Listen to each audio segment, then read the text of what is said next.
자, 오늘은 스가랴 18번째 시간입니다. 제목은 이래요. 여호와의 날이 온다. 부제는 최후의 전쟁입니다. 오늘 말씀은 최후의 전쟁에 대한 이야기로 예스겔과 요한계시록 그리고 구약의 소선지서들이 굉장히 밀접하게 연관되어 있습니다. 시편도 연관이 되어 있고요. 신명기도 연관되어 있어요. 그러니까 모세오경, 그 다음에 또 시편, 그 다음에 대선지서, 소선지서들, 그 다음에 요한계시록, 예수님이 말씀하시는 마태 24장에 나오는 마지막 종말에 대한 이야기까지 다 연관되어 있습니다. 특별히 스가랴서 14장 1절부터 15절까지 말씀은 전쟁에 포커스가 맞춰져 있습니다. 전쟁에. 자, 그 10번 주제죠. 전쟁과 이스라엘 승리, 이 마지막 주제가 되겠습니다. 이 전쟁과 이스라엘 승리는 앞에 3번이 더 있었어요. 9장에 한 번 나왔고요. 10장에 한 번 나왔고, 그 다음에 12장에 한 번 나왔고, 14장에 이제 마지막 대장정이 왔어요.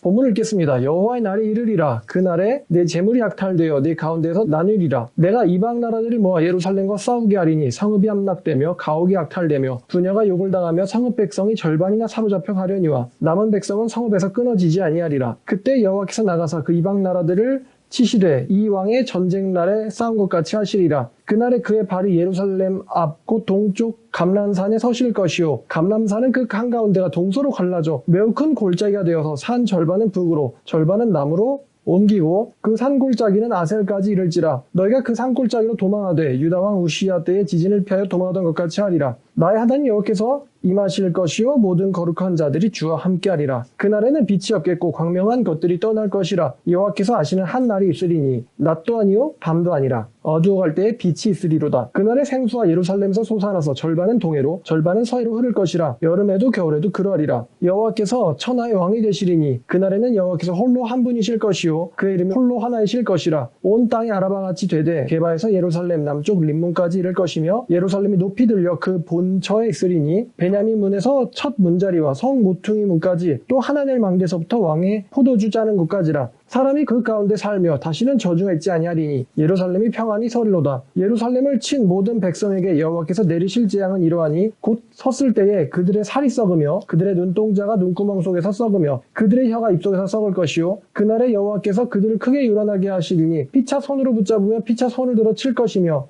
유다도 예루살렘에서 싸우리니 이때에 사방에 있는 이방 나라들의 보화 곧 금과 은과 의복이 심히 많이 모여질 것이요 또 말과 노새와 낙타와 나귀와 그 진에 있는 모든 가축에게 미칠 재앙도 그 재앙과 같으리라. 여기까지입니다. 자, 이 14장 1절부터 15절까지 파트는요. 선지자의 음성과 여호와의 목소리가 이제 섞여 있습니다. 대부분은 선지자의 목소리이긴 한데 중간중간에 여호와께서 1인칭으로 등장하세요. 2번 정도입니다. 그래서 선지자의 목소리와 여호와의 목소리의 변환을 우리가 같이 보면서 읽으면 좀 더 생동감이 들 것 같습니다. 자, 그러면 1절 스가랴서 14장은요. 우리에게 한 날이 오고 있다고 이야기합니다. 한 날이 온다. 이것은 신구약 성경 전체를 통틀어서 굉장히 중요한 주제입니다. 바로 여호와의 날이죠. 이 여호와의 날을 가지고 굉장히 많은 논문들이 쓰여질 정도로 여호와의 날은 신구약 전체를 관통하는 굉장히 깊고 심오한 주제입니다. 어떤 날은 심판의 날이기도 하고 어떤 날은 구원의 날이기도 하고요. 또 어떤 날은 예수의 부활의 날이기도 합니다. 자, 1절에 여호와의 날이 올 것이다 라고 합니다. 그 여호와의 날. 근데 전체 문맥을 보면요. 이것은 이방 사람들에게는 심판의 날이요. 그리고 하나님의 백성들에게는 구원의 날입니다. 문맥을 같이 봤더니. 자, 그 날에 네 재물이 약탈되어 네 가운데서 나누리라. 자, 여기서 재물이 약탈되고 네 가운데서 나눈다라는 것은 여러분 재물이 약탈되고 네 가운데서 나뉜다. 이것은 어떤 사건 뒤에 일어나는 일일까요? 재물이 약탈되고 나뉜다. 이 재물이 약탈되고 나뉜다는 것은 이것은 전리품이거든요. 전리품. 네 소유물이 적들의 전리품이 될 것이다. 라는 것은 너희들이 전쟁에서 큰 패배를 당하게 된다라는 이야기예요. 예루살렘 백성들이 큰 패배를 당하게 된다. 그것에 대한 구체적인 설명들이 2절입니다. 자, 근데 왜 그러면 그 전리품들이 약탈되는, 이스라엘 백성들의 재산이 약탈되는 일이 일어나느냐? 첫 번째 문장에 자, 여기서 지금 선지자의 음성에서 여호와의 음성으로 변환이 일어났죠. 내가 이방 나라들을 모아 예루살렘과 싸우게 할 것이다. 자, 하나님께서 이방 국가들을 모으실 거다라고 말씀하고 계세요. 최후의 전쟁 때 하나님께서는 이방 나라들을 예루살렘을 공격하게 하기 위해서 모을 것이다. 근데 잘 보면 여기서도 하나님의 주권이 굉장히 강력히 드러나 있는데 하나님의 백성들을 대적하는 사람들은 분명히 하나님의 종들은 아니죠. 당연히 아닙니다. 근데 하나님께서는 여기서 내가 이방 나라들을 모으겠다라고 말씀하셨어요. 그들이 쳐들어올 것이라가 아니라 내가 이방 나라들을 모을 거다라고 모든 계획은 하나님의 손안에 있다는 것이 여기서도 드러납니다. 하나님께서 이방 나라들을 모은다라는 것은 신구약에 여기저기 나와 있는데요. 자, 먼저는 이제 가장 가까운 소선지서인 요엘서 3장 2절을 보면요. 다 사실 같은 이야기예요.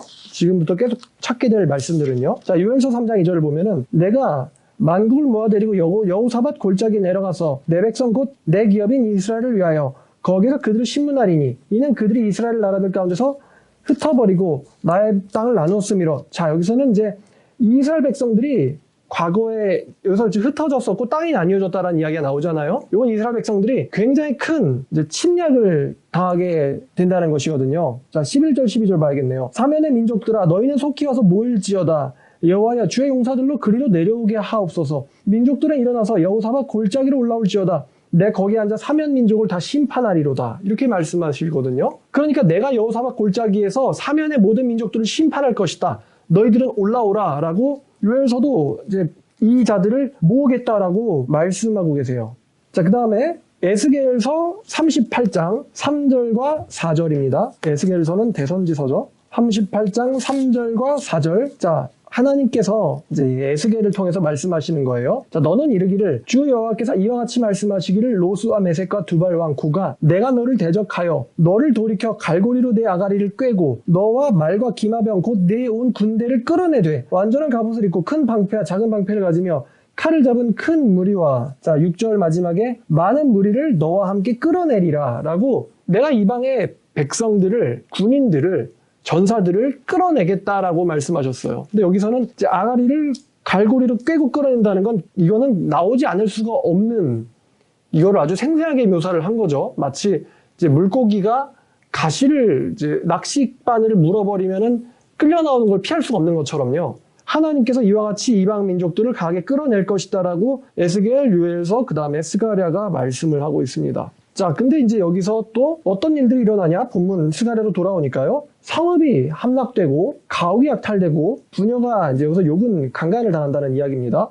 여자들은 강간당하고 성읍의 백성들은 절반이나 사로잡혀 갈 것이다. 그러나 남은 백성, 나머지 절반이죠. 나머지 절반의 백성들은 성읍에서 끊어지지 아니하리라. 요 말과 굉장히 비슷한 말이 이사야에서 나왔어요. 이사야 13장을 보면 이사야 13장은 바벨론에 대한 하나님의 심판입니다. 바벨론에 대한 하나님의 심판.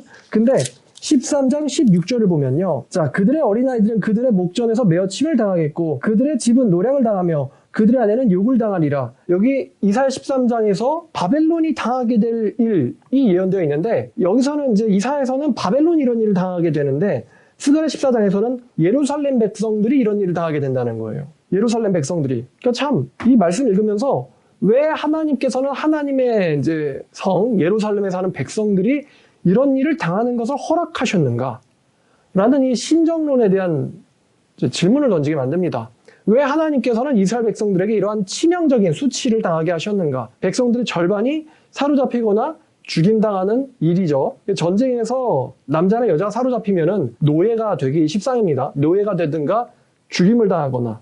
자, 근데 14장 이제 2절 마지막에 끊어지지 아니하리라. 이 끊어진다는 건요, 죽임당한다는 표현도 있고요, 죽임당한다라는 의미로도 사용될 수 있고, 아니면 그 백성의 무리에서 추방당한다라는 표현으로도 쓰입니다. 근데 지금 문맥은 전쟁 상황이기 때문에 추방이라는 의미보다는 아무래도 죽임당한다라는 의미가 더 나아 보여요. 그래서 하나님의 백성들의 절반은 죽임당하지 않을 것이다, 지켜질 것이다라는 거예요. 그러니까 굉장히 어떻게 보면 심각한 상황이거든요.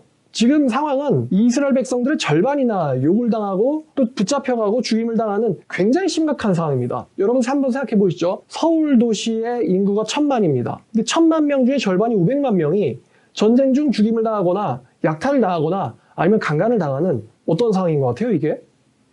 2명 중 1명은 사실은 죽는 거거든요. 굉장히 끔찍한 상황이죠. 견딜 만한 상태가 아니라 완전 치명적인, 자기들의 힘으로는 도저히 방어가 더 이상은 불가능한 어떤 치명적인 군사적 위협에 떨어져 있는 상태인 거예요. 지금 이 예루살렘이. 자, 근데 그 순간 3절 그때에 여호와께서 나가사 이방 나라들을 치시되 이왕의 전쟁 날에 싸운 것과 같이 하시리라. 자, 근데 갑자기 이 예루살렘의 치명적인 시점에 여호와께서 이방 나라들과 싸우신다라고 이제 우리가 계속 스가랴를 보면서 신적 전사라는 하나님에 의한 혹은 하나님 자신인 신적 전사라는 이름을 우리가 굉장히 많이 불러왔어요. 어떤 다윗 계열의 신적 전사 혹은 여호와 자신, 다윗의 자손 이런 성격을 띤 어떤 왕가의 혈통을 갖고 있는 로얄의 성격을 띤 이런 신적 전사에 대해서 이야기를 했는데 자 지금 여기서는 여호와께서 나가신다라고 이야기합니다. 여호와께서 나가사 이방 나라들을 치시되 이왕의 전쟁 날에 싸운 것 같이 하시리라. 자 근데 여호와께서 지금 다시 이제 선지자의 목소리로 바뀌었죠. 그날에 그의 발이 지금 여호와를 3인칭으로 얘기하고 있습니다. 예루살렘 앞 곧 동쪽 감람산에 서실 것이오 라고 말씀하십니다. 여호와께서 감람산에 위에 서실 것이다. 여러분 감람산은 말이죠. 예루살렘 성전의 동쪽에 위치해 있는데 이 감람산이 어떠한 장소였냐면 신약에서는 마태이 14장에서 제자들한테 종말의 징조들을 예언해 주신 장소가 바로 이 감람산이에요. 종말의 징조를 얘기해 주신 곳이 바로 이 감람산이고 또 성찬 후에 이제 가룟 유다에 의해서 붙잡히시기 전에 제자들이 찬송을 한 하나님을 찬송한 산이 또 이 감람산입니다. 감람산은 예수님이 붙잡히시던 사건과 연관되어 있고 신약에서는 또 예수께서 말세를 예언한 장소입니다. 자, 근데 여호와께서 그날에 감람산에 서실 것인데 감람산이 동서로 갈라진다고 합니다. 동서로 갈라져 매우 큰 골짜기가 될 것이며 산 절반은 북으로 산 절반은 남쪽으로 옮겨진다라고 이야기해요. 그러면 이게 뭐냐면은 이거는 엄청난 지진이 일어난다는 거죠. 엄청난 지진이 일어난다는 거예요. 전쟁의 정점에서 여호와께서 감람산에 서시는데 그날에 엄청난 전쟁이 일어날 것이다. 여러분 그러면 그때 예루살렘을 침공하는 군사들이 어떤 심정일까요?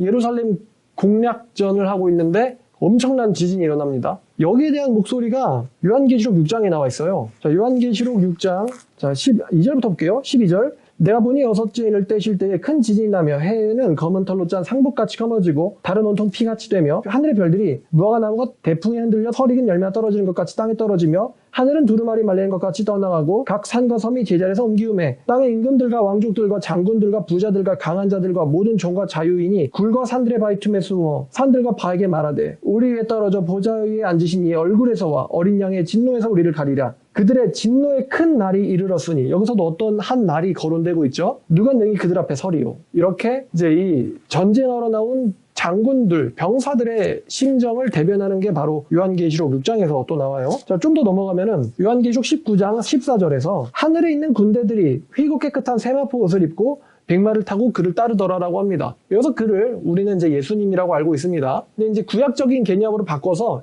이 그를 신적 전사, 여호와에 의한 혹은 여호와 자신인 신적 전사라고 한번 보죠. 그럼 여호와의 신적 전사를 여호와의 백성들이 따르더라 라고 해석할 수 있겠죠. 여호와의 신적 전사를 여호와의 백성들이 따르더라. 자, 다시 스가랴 본문으로 돌아갑니다. 5절의 마지막에 뭐라고 나오냐면은 모든 거룩한 자들은 주와 함께하리라 라고 이야기하고 있습니다. 모든 거룩한 자들은 주와 함께하리라. 14절 중간부터 다시 보죠. 감람산은 그 한가운데가 갈라지게 될 것이고 5절에 그 산 골짜기는 아셀까지 이르리라. 너희는 그때 그 산 골짜기로 도망하되 유다 왕 우시야 때의 지진을 피하여 우시야는 이제 기원전 8세기 때 왕이거든요.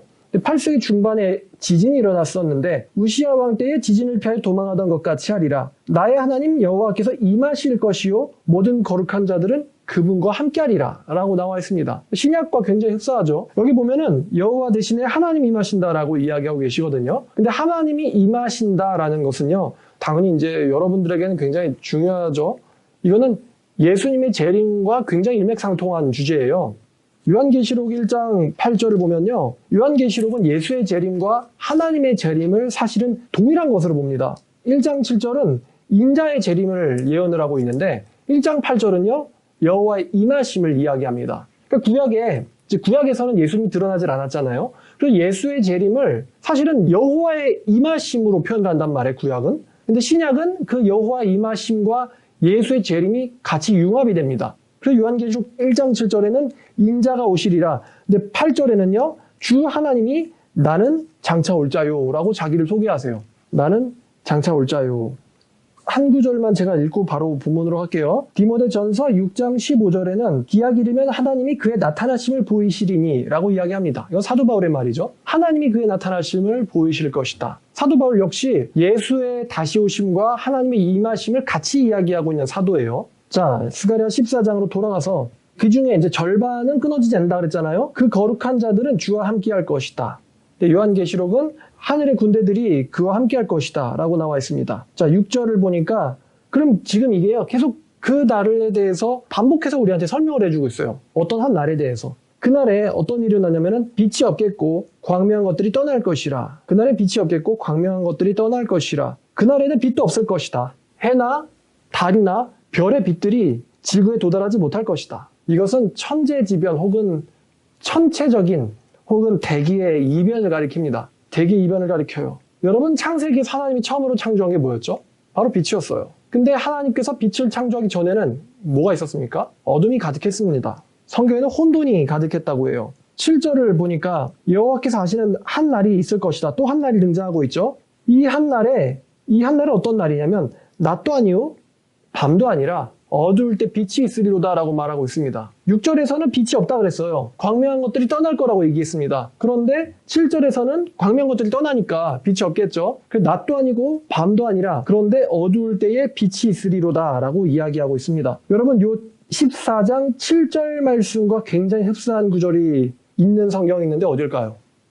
낮밤도 없고 어두움 가운데 빛이 있다. 그러면 굉장히 흡사한 구절이 바로 창세기 1장입니다. 창세기 1장 3, 4, 5절에서 등장하는 이 용어들과 스가랴서 14장 7절에 등장하는 용어들 중에 굉장히 공통되는 용어들이 있어요. 뭐가 공통되냐면은 창세기 1장 5절에 낮이 등장하죠. 낮과 빛과 어둠 그리고 날이 등장합니다. 5절 마지막에 첫째 날이니라 라고 얘기하시잖아요. 날이 등장합니다. 1장 3절에는 하나님이 이르시되 빛이 있어라 라고 하시니 빛이 있었다 라고 말씀하십니다. 그러니까 창세기에서 빛이 있으라 해가지고 그때부터 생긴 것이 낮과 어둠 그리고 하루 혹은 날이란 개념이 생겼거든요. 근데 비슷한 느낌의 말씀이 스가랴서 14장에 등장하는데 하나님께서 어두울 때 한 빛을 만드실 것이다 라는 이야기입니다. 이게 지금 어떤 우리에게 암시를 주고 있냐면은 스가랴서 14장 7절은요. 재창조의 사건이 암시돼 있어요. 창세기가 처음으로 창조된 것은 바로 빛이었습니다. 빛이 있으라. 근데 여기서도 7절에 빛이 있으리로다 라고 이야기하고 있습니다. 근데 지금 창세기는 하나님께서 말씀하셨단 말이에요. 빛이 있으라. 근데 이제 14장 같은 경우, 스가랴 같은 경우는 이제 선지자의 음성이죠. 선지자의 음성이기 때문에 자, 여호와의 한 날이 올 것인데 그날에 어둠 속에 빛이 있으리로다라고 이야기하고 있습니다. 자, 이사야서 60장. 스가랴의 재창조, 창세기를 연상시키는 재창조 개념이 스가랴에 나와 있다는 거예요. 자, 이사야서 60장 19절과 20절 말씀을 보시면 다시는 낮에 해가 내 빛이 되지 아니할 것이며 달도 내게 빛을 비추지 않을 것이요. 이게 스가랴서 14장 6절 같은 거죠. 그때 광명한 것들이 떠나가리라 라는 말과 사실 일맥상통한 말입니다. 오직 여호와가 내게 영원한 빛이 될 것이며 네 하나님이 내 영광이 되시리니 다시는 네 해가 지지 아니하며 내 달이 물러가지 아니할 것은 여호와가 내 영원한 빛이 되고 내 슬픔의 날이 끝날 것이라. 자, 이사야에서도 해와 달이 물러가고 대신 여호와께서 빛이 되신다라는 표현이 나와 있습니다. 그리고 당연하지만 요한계시록 21장 25절 말씀, 요한계시록 21장 25절에도요. 낮의 성문들이 도무지 닿지 아니하리니 거기에는 밤이 없음이라. 또 22장 5절에 다시 밤이 없겠고 등불과 햇빛이 쓸데없으니 이는 주 하나님이 그들에게 빛이심이라. 그들이 세세토록 왕노릇 하리로다. 요한계시록에서도 더 이상 우리가 기존에 알고 있던 광명체들이 있지 않고 여호와께서 빛이 되신다라는 이 구약의 개념이 등장하고 있어요. 그러니까 스가랴서와 요한계시록의 재창조는 굉장히 밀접합니다. 또한 이것이 창세기와도 연관되어 있다는 것이죠. 가장 먼저 빛을 만드시는 거예요. 자, 그 다음에 8절. 그날의 생수가 예루살렘에서 솟아나서 절반은 동해로 절반은 서해로 흐를 것이라. 여름에도 겨울에도 그러하리라. 우리가 이거를 문자적으로 해석을 하면요. 이 동해와 서해는 각각 동해는 사해를, 왜냐면 예루살렘 동쪽이잖아요. 그 다음에 서해는 지중해를 가리키거든요. 근데 지금 재창조 사건으로 우리가 이것을 생각한다면 이것은 문자적으로 보기가 좀 어렵고 비유적으로 풀어야 되는 구절이에요. 왜냐면 지금 14장 8절에는 예루살렘에서 생수가 흐른다고 말했단 말이에요. 근데 요엘서 3장 18절 말씀에는요. 그날에 산들이 단 포도주를 떨어뜨릴 것이며 작은 산들이 젖을 낼 것이며 유다 모든 시내가 물을 흘릴 것이며 여호와의 성전에서 샘이 흘러나와 시띵 골짜기에 대리라. 자, 여기 요엘서에서는 여호와의 성전에서 샘이 흘러나온다라고 이야기하고 있습니다. 여기서 샘과 스가랴서의 생수와 요한계시록의 22장 1절과 2절, 요한계시록 22장 1절과 2절에는요. 그가 수정 같은 맑은 생명수의 강을 내게 보이니 하나님 및 어린 양의 보좌로부터 생명수가 나오는 거죠. 생명수가 나와서 길 가운데로 흐르더라. 강 좌우에 생명나무가 있어 12가지 열매를 맺되 달마다 그 열매를 맺고 그 나무 잎사귀들은 만국을 치료하기 위하여 있더라. 이렇게 나와 있잖아요. 그러니까 스가랴서에서는 예루살렘에서, 요엘서는 여호와의 성전에서, 그 다음에 요한계시록에서는 이것이 어린 양과 여호와 하나님의 보좌로부터 나온다라고 이야기하고 있단 말이에요. 우리가 히브리서 개념을 좀 가져오면은 히브리서 기자는 지상에 있는 예루살렘의 성전은 이것은 하늘에 있는 것들의 그림자지 진짜가 아니라고 했어요. 하늘에 있는 것들의 그림자지 진짜가 아니고 그곳에는 인간 대제사장들이 있기 때문에 예수께서는 지상에서는 대제사장이 되실 필요가 없다고 했단 말입니다. 그래서 그분은 하늘에서 대제사장이고 하늘 성소에 들어가셨다. 이게 히브리서의 신학이었어요. 그럼 여기서 얘기하는 이 예루살렘이 문자적인 중동 예루살렘을 가리키는 것 같지는 않다라는 거죠. 새 창조 개념, 그리고 예루살렘에서 생수가 흘러나온다. 이 개념을 우리가 취하면 될 것 같습니다. 자, 그 다음에 9절. 이 9절은 어떻게 보면 성경 전체의 주제입니다. 여호와께서 천하의 왕이 되실 것이다. 그날에 여호와께서는 홀로 한 분이실 것이요. 그의 이름이 홀로 하나이실 것이라. 자, 여호와 하나님께서 홀로 왕이 되실 것이다. 이것은 성경 전체 주제입니다. 신명기 6장 4절에 이 중요한 개념이 선포되어 있었죠. 신명기 6장 4절이에요. 이스라엘에 들으라. 우리 하나님 여호와는 오직 유일한 여호와시니. 이거 굉장히 중요한 거죠. 쉐마 이스라엘이라고 하는 우리한테도 알려져 있는 문구예요. 쉐마 이스라엘. 이스라엘에 들으라. 그러면 무슨 얘기하냐면 우리 하나님 여호와는 오직 유일한 여호와시다. 유일하신 하나님이시다. 혹은 유일하신 왕이시다라는 거거든요. 이게 사실 모세오경의 주제예요. 우리 하나님 여호와는 유일하신 하나님이시다. 유일하신 왕이시다. 그러므로 너는 마음을 다하고 뜻을 다하여 네 하나님 여호와를 사랑하라 라고 이야기했어요. 그 다음에 요엘서 3장 17절입니다. 오늘 요엘서 많이 보네요. 3장 17절 그런즉 너희는 내가 성산 시온에 사는 너희 하나님 여호와인 줄 알게 될 것이다. 너희가 내가 성산 시온산에 사는 여호와인 줄 알게 될 것이다 라고 이야기하고 있어요. 자, 여러분 그 출애굽기 10대 재앙 있잖아요. 출애굽기 10대 재앙이 무슨 신학적인 의미가 있는 사건일까요? 하나님께서 이스라엘 백성들을 구원하기 위해서 이 바로의 저항을 무력화시키려고 일으킨 재앙이죠. 표면적으로는. 그런데 이제 출애굽기 신학을 들어가면은 하나님께서 의도적으로 바로를 완악하게 했다고 하셨죠. 그리고 의도적으로 이스라엘에서 신으로 숭배받는 것들, 라라든가 오시리스라든가 세트라든가 토트라든가 이 이집트에서 신이라고 숭배받는 것들을 가지고 이집트를 심판하시단 말이에요. 그 얘기는 결국 이집트의 신이 있다 없다예요. 없다는 거죠. 이집트의 신들은 다 가짜라는 거예요. 오히려 그들이 두려워하는 신이라고 믿는 것들을 누가 통제한다는 겁니까? 여호와께서 통제한다는 거예요. 여호와께서 통제한다. 그거를 명백히 보여주는 사건이 10대 재앙이에요. 이집트 사람들에게. 그 당시에 이집트는 제국이었단 말이죠. 세계의 한마디로 오늘날의 미국 같은 곳이었단 말이에요. 그리고 그 사건을 세계의 제국이 심판을 당하게 되니까 주변 군소국가들도 그거를 알게 될까요? 모르게 될까요? 알게 된단 말입니다. 그래가지고 이스라엘 정복군이 가나안 땅에 들어갈 때요. 출애굽하고 나서 40년이 지났죠. 40년을 뺑뺑이 했으니까. 40년이 지났는데 그 사건을 누가 기억하냐면은 기생 라합이 기억합니다. 여리고에서. 기생 라합이 뭐라고 얘기냐면은 너희의 하나님이 참신이고 이 도시를 너희에게 넘겨준 것을 내가 아노라 라고 이야기합니다. 라합이. 그러니까 라합은 이방 사람이거든요. 이방 사람인데 어떻게 보면은 이스라엘 백성들보다도 사실은 믿음도 좋을 뿐만 아니라 정확한 신학을 알고 있어요. 정확하게 알고 있어요. 너희 하나님은 유일하신 하나님이시고 이 땅을 너에게 넘긴 것을 내가 안다. 그러면서 라합이 그 두 정탐꾼을 숨긴단 말이에요.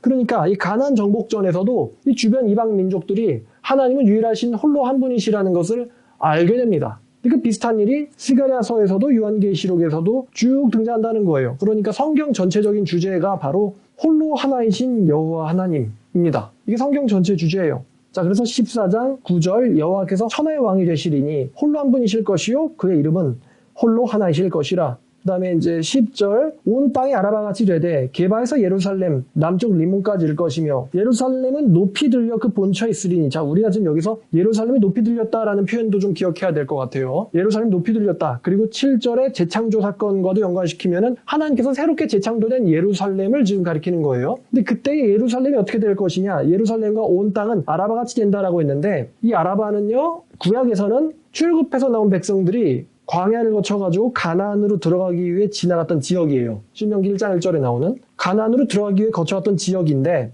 또 이게 구리 등의 천연자원이 많이 매장된 곳이기도 합니다.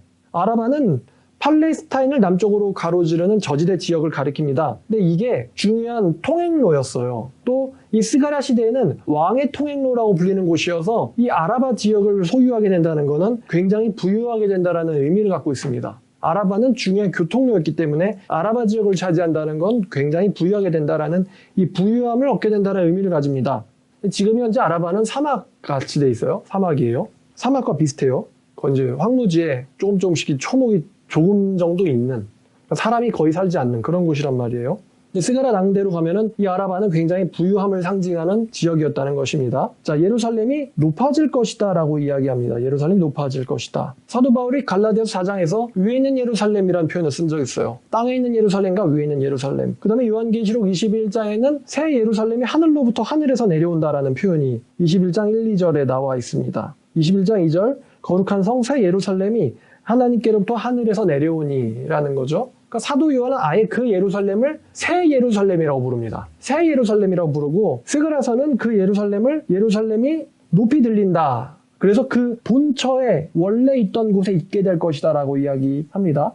자, 그 다음에 11절 사람이 그 가운데 살게 될 것이며 다시는 저주가 있지 아니하리니 예루살렘이 평안히 서릴로다. 자, 다시는 저주가 있지 않는다라는 말은요, 요한계시록 21장 4절 모든 눈물을 그 눈에서 닦아주시니 다시는 사망이 없고 애통하는 것이나 곡하는 것이나 아픈 것들은 있지 아니하리니 사망과 죽음이 있지 아니하리니 처음 것들이 다 지나갔습니다. 연관돼서 보면은 이 스가랴서 14장 11절에 나오는 이 다시는 저주가 있지 않는다는 말은요, 죽음을 가리키는 거예요. 죽음. 요한계시록에서는 질병과 죽음이 있지 않을 것이다. 아픈 것과 곡하는 일이 있지 않을 것이다. 처음 것은 다 지나갔기 때문이라. 아픈 것과 질병이 있지, 그러니까 죽음이 있지 아니할 것이다. 여러분, 창세기 3장에서 하나님께서 아담에게 어떤 저주의 선고를 하십니다. 저주의 선고. 제가 요즘에 묵상하고 있는 구절이죠. 무엇이냐? 3장 19절입니다. 너는 흙으로 돌아갈 때까지 네 얼굴을 땀을 흘려야 먹을 것을 먹으리니 네가 그것에서 취함을 입었음이라. 너는 흙이니 흙으로 돌아갈 것이니라 하시니라. 이 저주거든요. 원래 아담은 죽기 위해서 창조된 존재는 아니었어요. 근데 하나님께서 아담에게 네가 그것을 먹는 날에는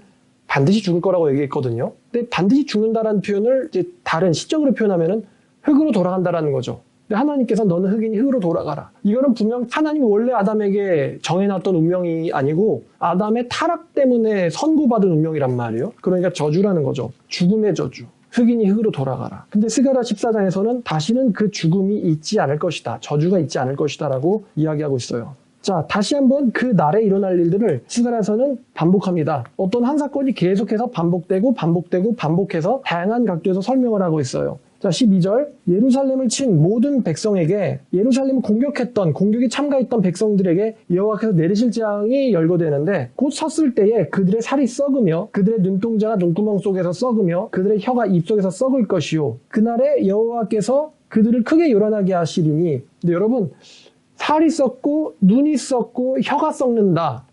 굉장히 좀 무섭죠? 살은 썩고 눈이 눈구멍에서 썩고 혀는 입속에서 썩는다. 굉장히 무서운 질병인데 이거 비슷한 장면이 어디서 나오냐면은 영화 인디아나 존스 최후의 성전이라는 영화에서요. 어떤 이제 그 사람이 독일군 장교는 아니에요. 어떤 배신자입니다.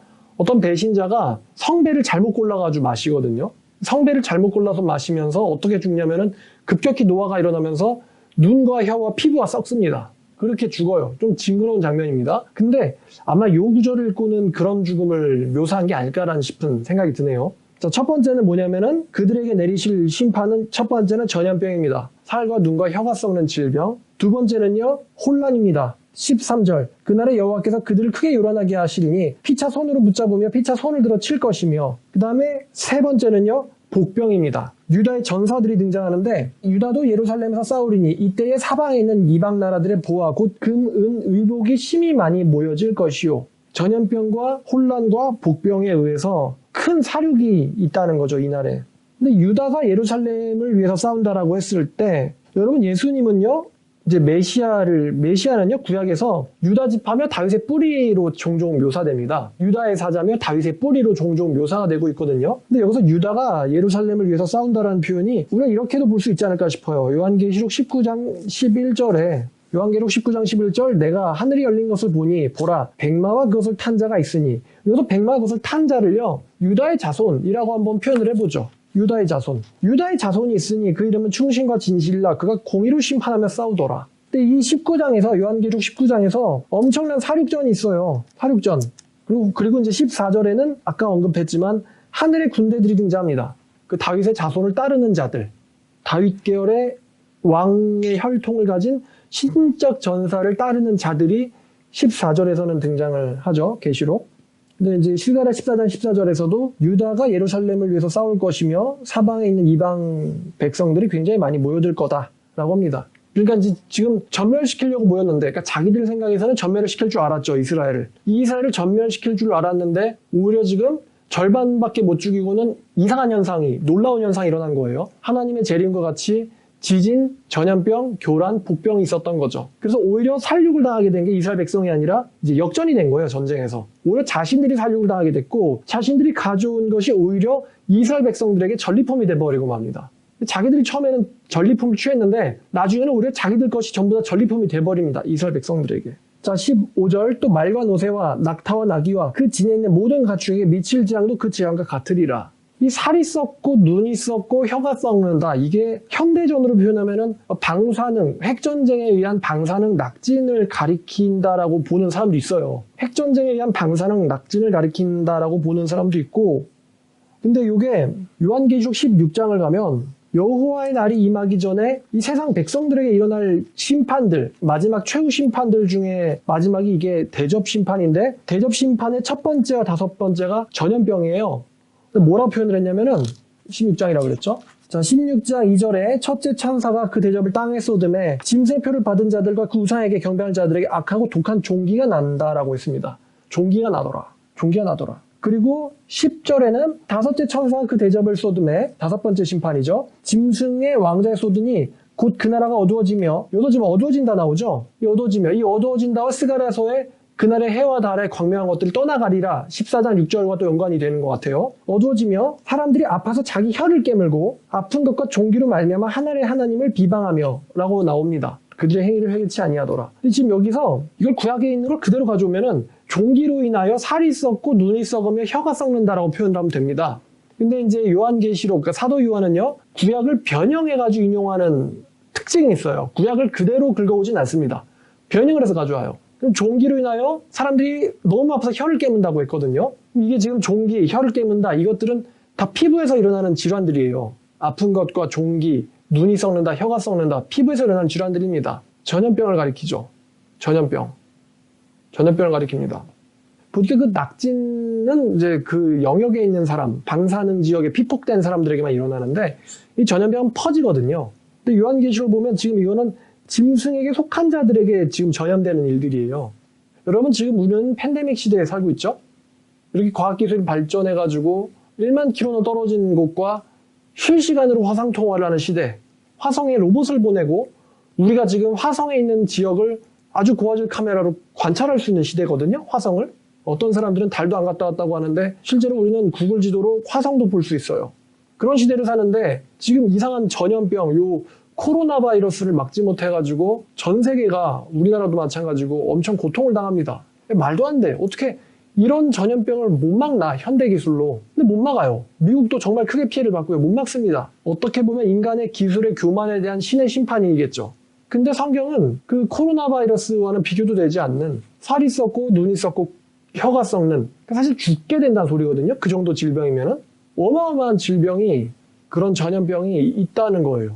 앞으로 더 무서운 질병이 일어난다. 더 무서운 전염병이 일어난다는 거예요. 더 무서운 전염병이 일어난다. 좀 그거 같네요. 다니엘에 나오는 그 작은 뿔, 안티오코스 에피파네스가 여호와의 성전을 대적해서 전쟁을 일으키다가 전염병에 걸립니다. 문둥병에 걸려요. 그래서 당당하게 전쟁하러 나갔던 자가 썩는 악취를 풍기다 죽어버립니다. 근데 에피파네스의 그 종말과 이 여호와의 예루살렘을 대적하려고 나섰던 이 악의 군대들의 종말과 굉장히 흡사하다는 생각이 듭니다. 얼마나 무섭겠습니까? 앞으로 이 더 큰 게 일어난다니까 우리 코로나를 통해서 좀 겸손을 배워야 됩니다. 인간이 모든 걸 정복했고 더 이상 모르는 건 없다라는 건요, 오만이에요. 얼마든지 더 무서운 일들이 있다는 것이죠. 자, 그리고 이 전염병은 인간뿐만 아니라 그 악의 군대에 속했던 짐승들에게도 피해를 끼칩니다. 15절에 그 짐승들도 다 죽게 된다. 자, 여기까지 각절각절을 해석을 한 것입니다.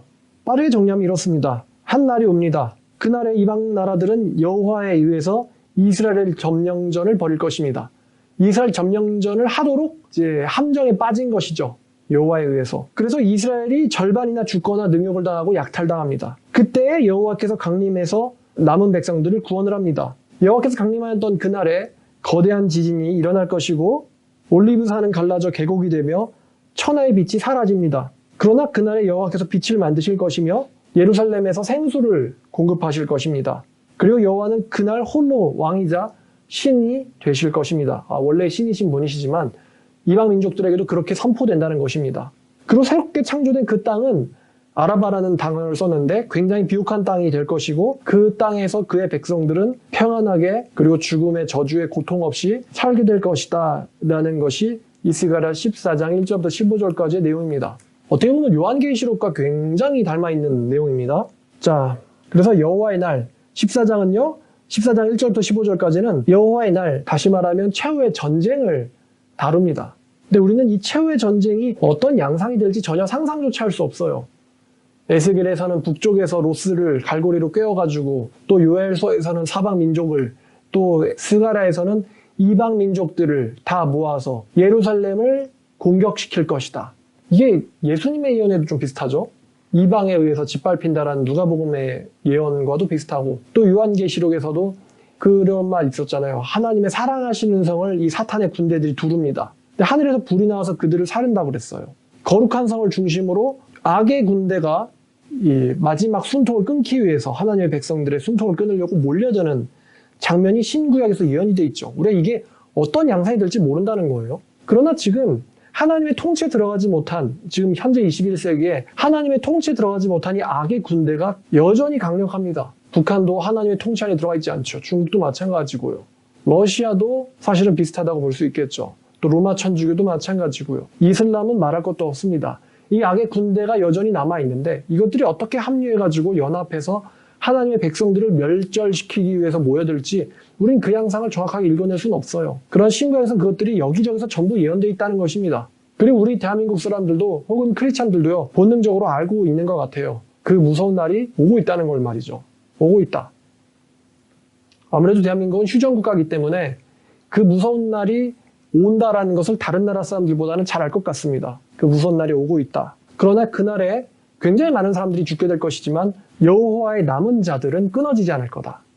라고 제 이야기가 됩니다. 전 이거 보면서 중동에 있는 이스라엘 백성들이 어떻게 예수님을 믿게 될까?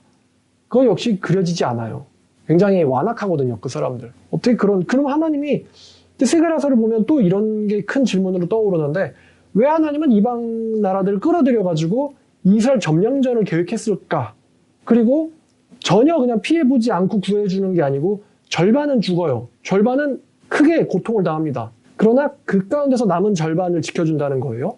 아마 스가랴 성경은요, 하나님이 왜 그런 일을 하시는지에 대해서 나와 있지 않아요. 이유를 설명하지 않습니다. 그것은 하나님의 고유한 단독의 그 누구도 침범할 수 없고 참견할 수 없는 하나님의 계획이라는 것이죠. 하나님의 계획. 우리에게 알 필요가 있는 그런 것이 아니라는 거죠.